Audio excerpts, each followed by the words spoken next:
Hey, good morning, good morning, my neighbors. Welcome to another episode of BYTTT. Before you take the trade, this is your great and superstar host, of course, JD the Great. And if you haven't followed me, like, subscribe, and hit the bell button. I do suggest you do so. I am on Instagram, JD underscore the Great, and all that jazz. All right, down below, you're going to see a link.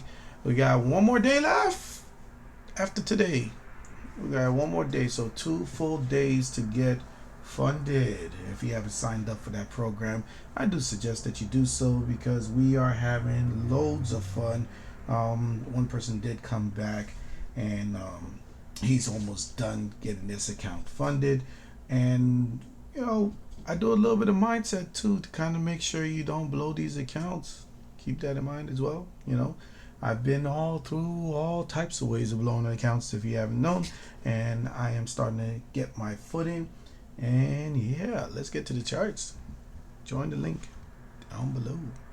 All right, so here we go. We got NQ. NQ is doing some very, very interesting. I know I say interesting a lot, right? But you gotta be interested in the market, because if you're not interested in the market, then what is the purpose of you doing it? But you can kind of see we're bouncing around this area. We're trying to hold this area and try to continue back to that upside.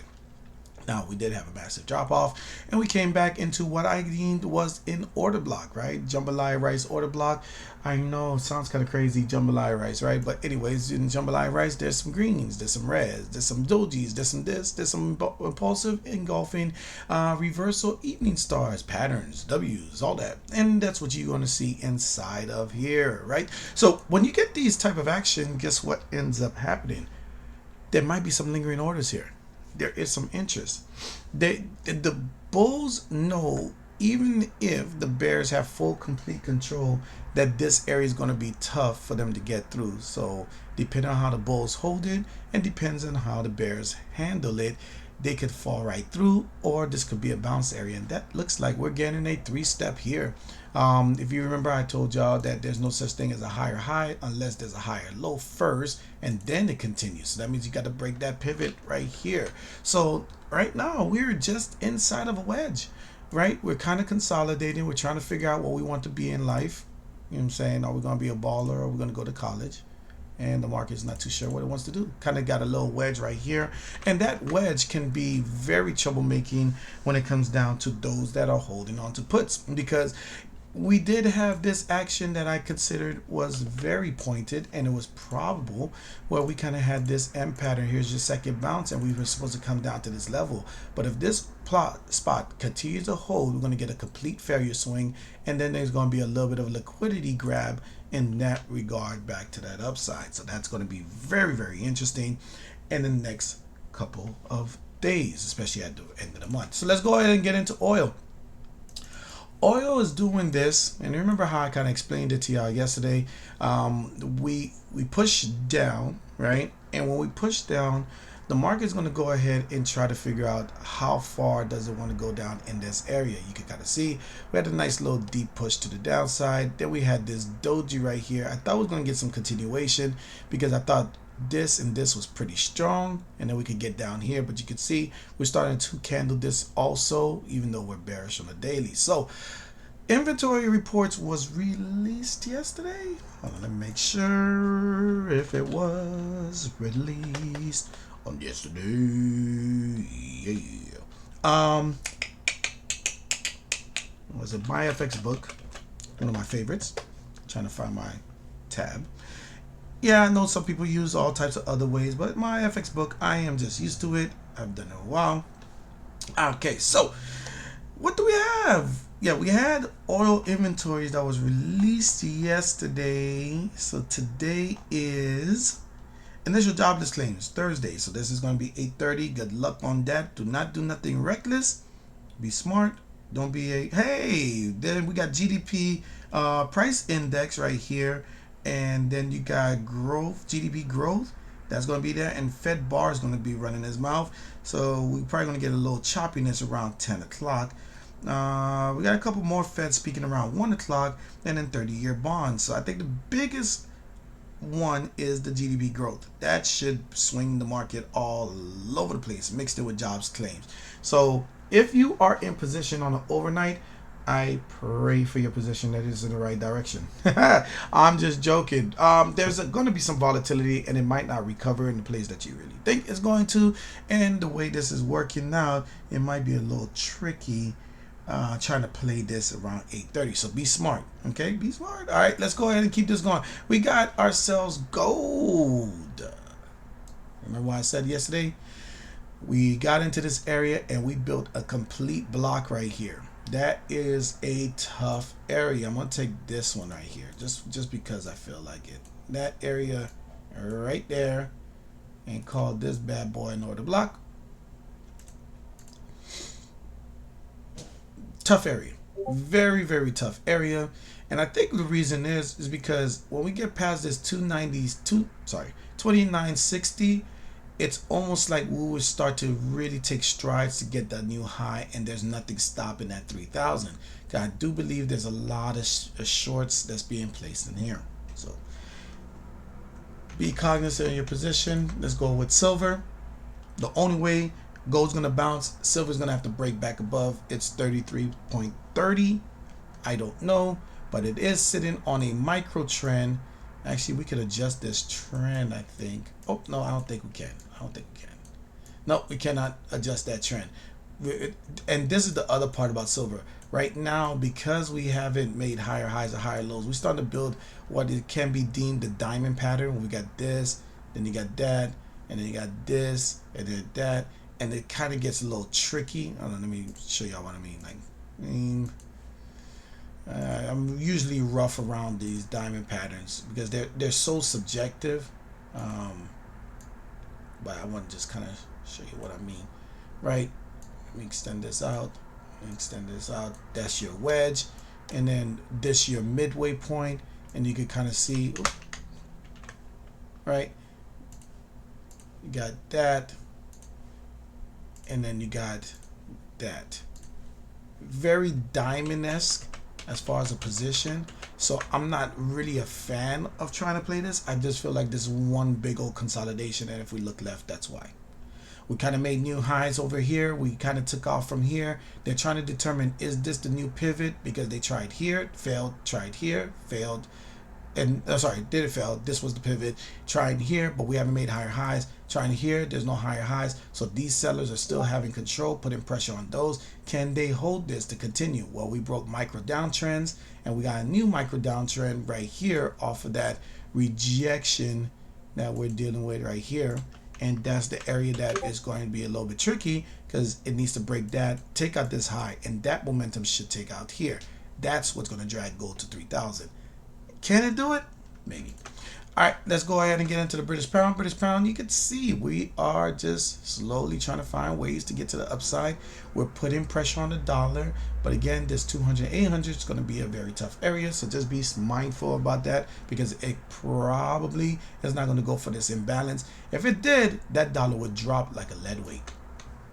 Natural gas, we already knew that, we had a little bit of a push, then we try to push it up even more, and then you can kind of see we get this little rejection area. Again, there is some still cooler pockets in certain areas, so natural gas is still going to be a little bit more on that upside. They filled an imbalance over here. Very interesting. I think we could get another strike to that upside as the weather still stays a little cool. So just be mindful of that as well. And then we got ourselves the Russell. The Russell is dropping. I think this is because they're going to get a nice little discount. Let's see how it holds this area. If it gets into this fair value gap down to this 21,000, I'll be a little concerned. But I do believe this whole entire thing is an order block. If I go over to the weekly, you'll see what I mean. Because we had this area as previous resistance right here, and it turned into support, and they're testing it, and we are in a area that was an order block bounce, even though we got new highs. So could this be the test so they can get new highs here using this area as a pivot, even though we kind of trended like here? That's going to be the one that needs to answer some questions. So I do believe there is going to be some investments into the small caps, so look out for that. And then the last one is the infamous dollar. And you could kind of see the dollar is getting a little bit tired of being pushed around to the downside. And we came, That was that fair value gap I had marked off. Very, very tiny fair value gap. That was right there in the middle, and we're using that to springboard. We did not close below. We did not. We did 1, 2, 3 days of us trying to break below that, and we gapped up here, which is now breaking a micro trend. Yeah, I think it was call this a micro trend because I didn't draw off the major trend because this is our major trend that we're on. Especially if we go look back this far back, this is our major trend. So I haven't gone that far, so it's kind of a micro trend that's breaking the major trend, but then it's also micro trends are fighting against each other against the major trend. So we got ourselves a nice little bump and run action that could happen. This was one micro trend that I did plot out and it failed. And then we got another one that is trying to break this out. We need to break the pivot, which is around this area inside of the fair value gap. If we can't do that, this thing can fall. And then we got this micro trend right here.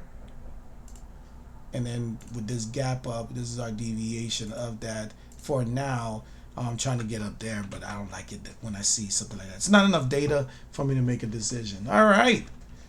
That's what we got. So let's go ahead and get to it. We are going to talk about NQ. If you haven't been on one of these floors, it is very simple. We talk about opening range and we talk about market dominance. Market dominance is an indicator that I created so that way I can go ahead and see what's going on in the market.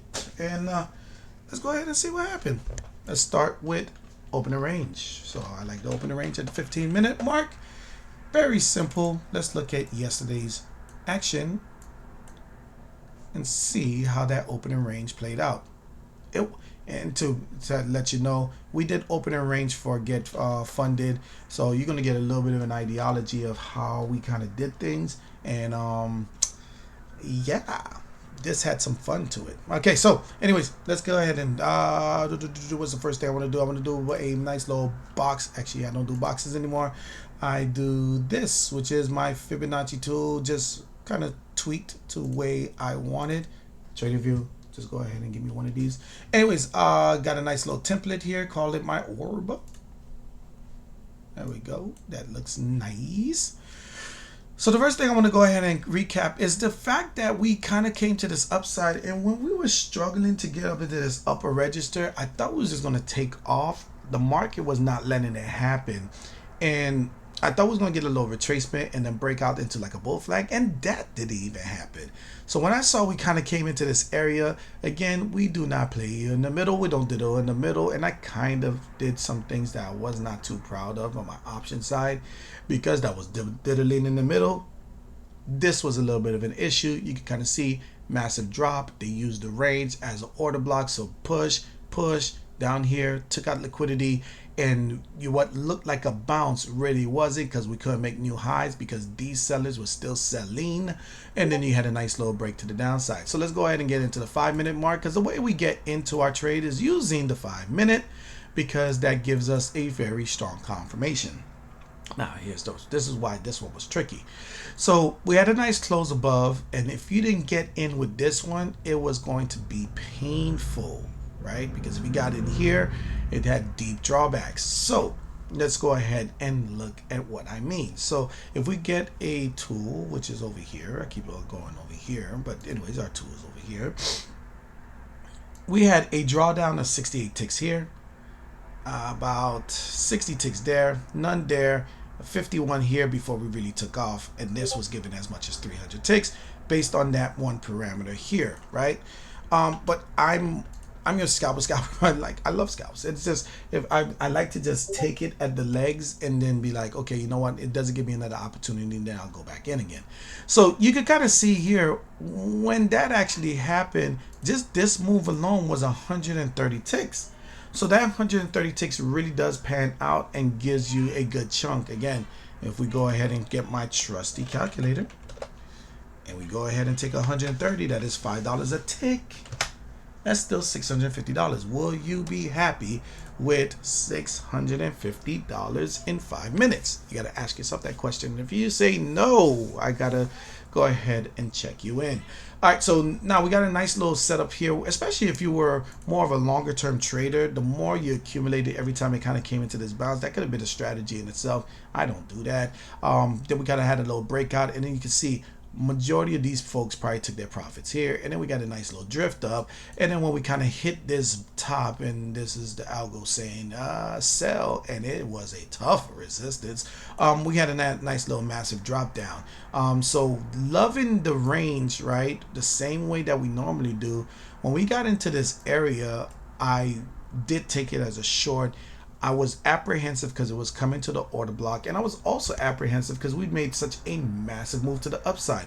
So this was a difficult trade for me to take, but again, you can kind of see stranger danger. This is what I was dealing with, and I was like, oh my god, we're supposed to go up. Oh my god, we're making lower lows. Oh, we got one more sweep. That all of this stranger danger. Avoid stranger danger. I do not talk to strangers, and I do not talk to stranger levels, and this is a strange area for chop and chop suey.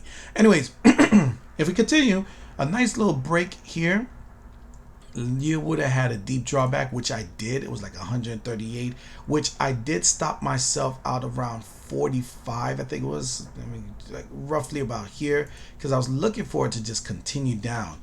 And then when I noticed we couldn't make any higher highs compared to 5 minute, when we started to kind of continue back down, I got in from the transition of these two candles on a lower time frame entry. Again, I'm a little bit more advanced, but the safer entry is to close your trade roughly around whatever you're comfortable, and then get back in when this candle closed. A little bit of a drawback, and then it continued all the way down for like 239 ticks, and we enjoyed that. And that's the one that kind of gave us a bulk of our success, made us win and win well. What just happened? Oh my god, where did I put it? I thought I had this already open. Bear with me. Let me go ahead and grab another copy. All right, there we go. So this is phase 2. So we're almost funded with this one. If you do not know what I'm talking about, I did have it open. There it is.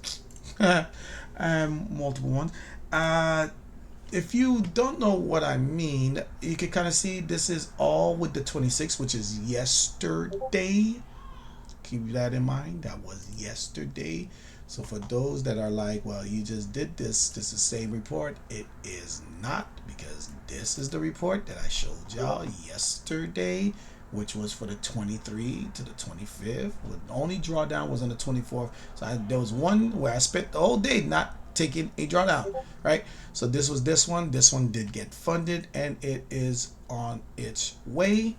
And then this one, it is getting its bearings as we did our class, and continue to knock it out the park. All right, so this was our nice little breakdown to 12:30. Let me make sure I'm doing it 12:30.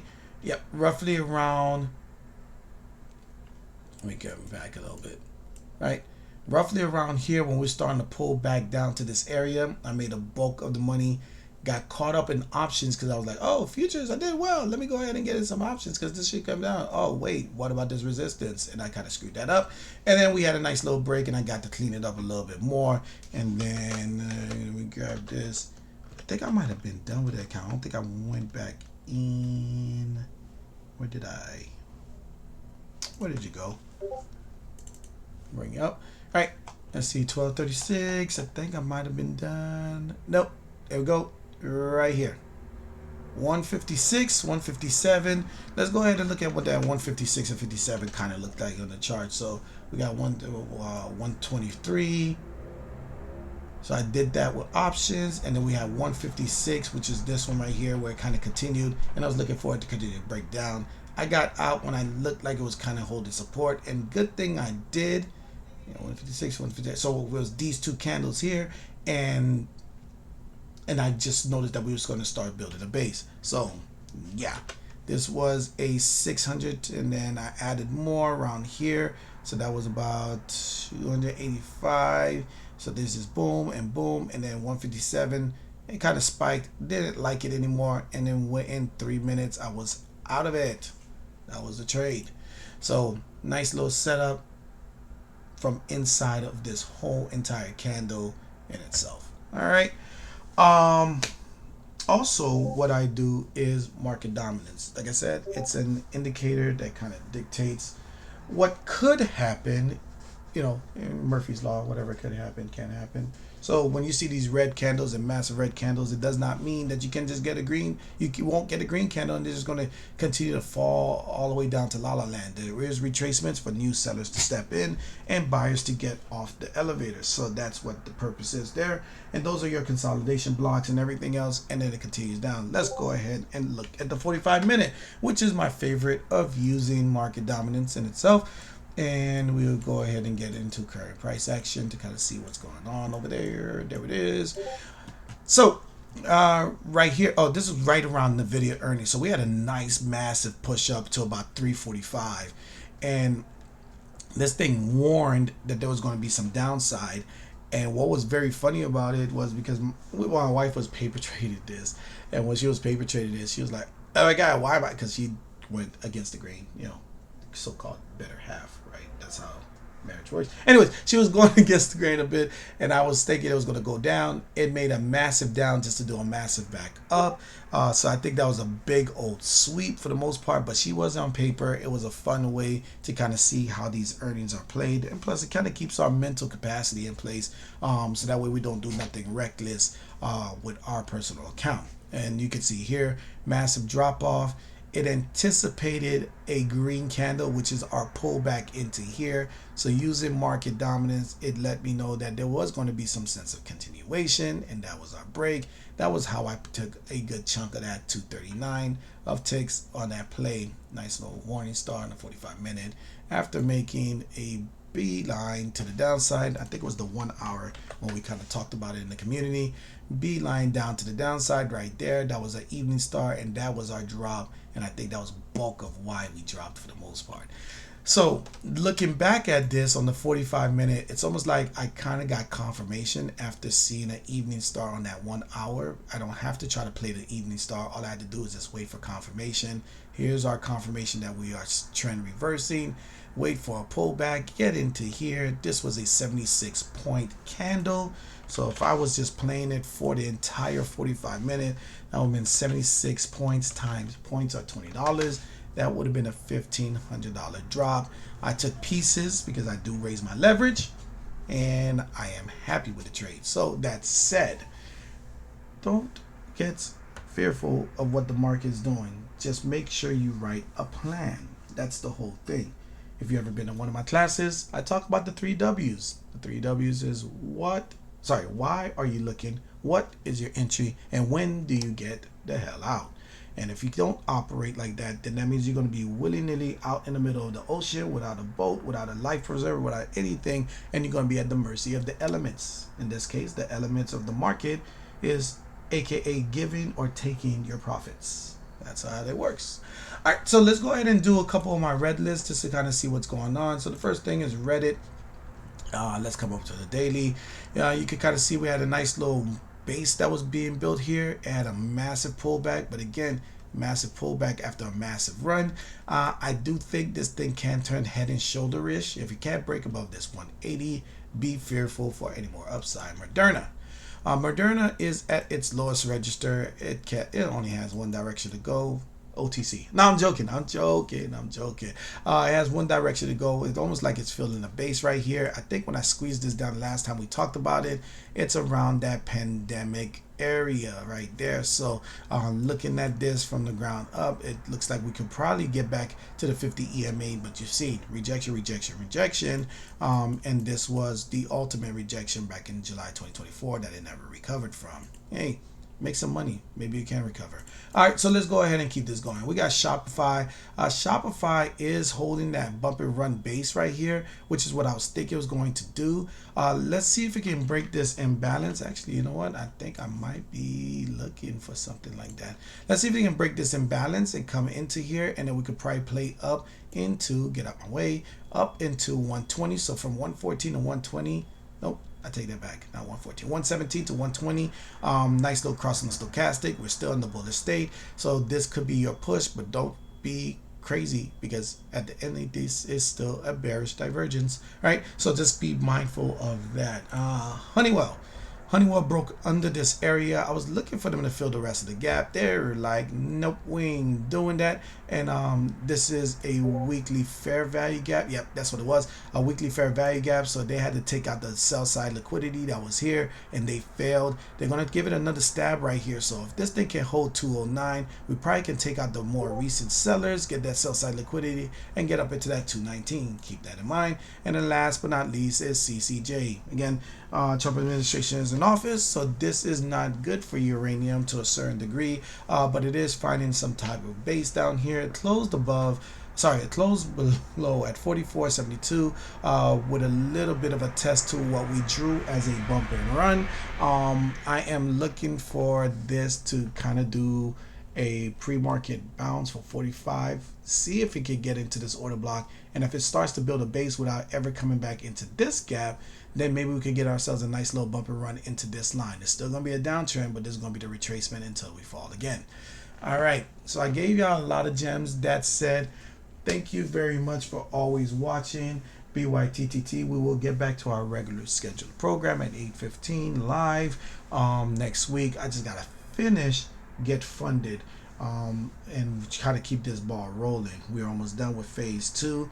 I don't know if we're going to have a phase 3. It's going to be determined on participation. So if you haven't tried to get yourself funded, which is going to be probably our biggest challenge, right? Because by the time you sign up to me getting you registered with the class, it will be just only Friday. So keep that in mind. But it doesn't mean that we have to play for just Friday. It's just the dynamics going to change with the class. If you're still not funded up until the end of Friday, then what I would like for you to do is just go ahead and not do nothing reckless. Save it for Monday, save it for Tuesday. Maybe I'll talk about it in BYTTT live as we try to take some of the trades on open range breakouts. Wait for me, and we could take the safest way to go ahead and get your account funded.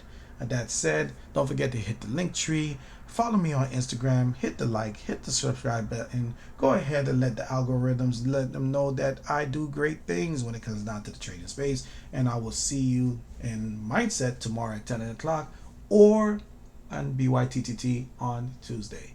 You have a great day and see y'all.